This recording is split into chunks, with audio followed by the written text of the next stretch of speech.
রামেশ্বর ধর্ষণ ও হত্যা মামলার চার্জশিটে যেসব চাঞ্চল্যকর তথ্য উঠে এসেছে। রোববার ২৪ মে ঢাকার চিফ মেট্রোপলিটন ম্যাজিস্ট্রেট আদালতে চার্জশিট দাখিল করেন মামলার তদন্ত কর্মকর্তা পল্লবী থানার উপপরিদর্শক মোহাম্মদ ওহিদুজ্জামান। এরপর মামলাটি ঢাকার শিশু সহিংসতা দমন ট্রাইব্যুনালের বিচারের জন্য বদলি করা হয়েছে। চার্জশিটে প্রধান আসামি সোহেল রানার বিরুদ্ধে ধর্ষণ ও হত্যার এবং তার স্ত্রী স্বপ্না আক্তারের বিরুদ্ধে অপরাধে সহযোগিতার অভিযোগ আনা হয়েছে। চার্জশিটে জানা গেছে, স্বপ্না খাতুন আসামি সোহেলের দ্বিতীয় স্ত্রী। পরকীয়ার প্রেম থেকে স্বপ্নার সাথে বিয়ে হয় সোহেলের। প্রথম সংসারে সোহেলের একটি মেয়েও রয়েছে। চার্জশিটে উল্লেখ করা হয়, প্রায় ২.৫ মাস আগে অটোরিকশা মেকানিক সোহেল পল্লবীর ১১ নম্বর সেকশনের বি ব্লকের ২ নম্বর লেনের ওই বাসায় ভাড়া নেন। সোহেলের ফ্ল্যাটটি ছিল ৩ রুমের। এক রুমে সোহেল ও তার স্ত্রী স্বপ্না থাকত। তাদের রুমের সঙ্গে একটি অ্যাটাচ বাথরুম ছিল। আর পাশের ২ রুমে থাকত মাসুদ পারভেজ এবং জেসমিন আক্তার নামের এক দম্পতি।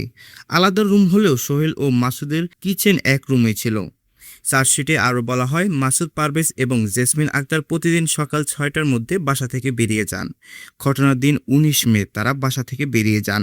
সকাল ৯:৩০টার দিকে রামিসা ঘর থেকে বের হলে সোহেল রামিসাকে তার রুমের সামনে আসতে বলে।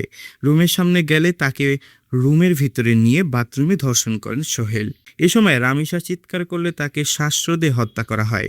পরে মরদেহ গুম করার জন্য রুম থেকে ছুরি এনে তার মাথা কেটে আলাদা করে ফেলা হয়। ২ হাত কাঁধ থেকে আংশিক বিচ্ছিন্ন করে মরদেহ বাথরুমে থেকে শোবার ঘরে এনে খাটের নিচে লুকিয়ে রাখে। ছুরি দিয়ে যৌনাঙ্গ ক্ষতবিক্ষত করে। রুমের ভিতরে একটি বড় বালতির মধ্যে বিচ্ছিন্ন মাথা রাখে। অভিযোগপত্রে বলা হয়, রামিসাকে খুঁজে পাচ্ছিল না পরিবার। সোহেলের বাসার সামনে রামিসার একটি জুতা দেখতে পেয়ে তার মা দরজার জোরে ডাক দিয়ে চিৎকার করতে থাকেন। অন্যান্য ফ্ল্যাটের লোকজন জড়ো করে দরজা ভাঙার চেষ্টা করেন।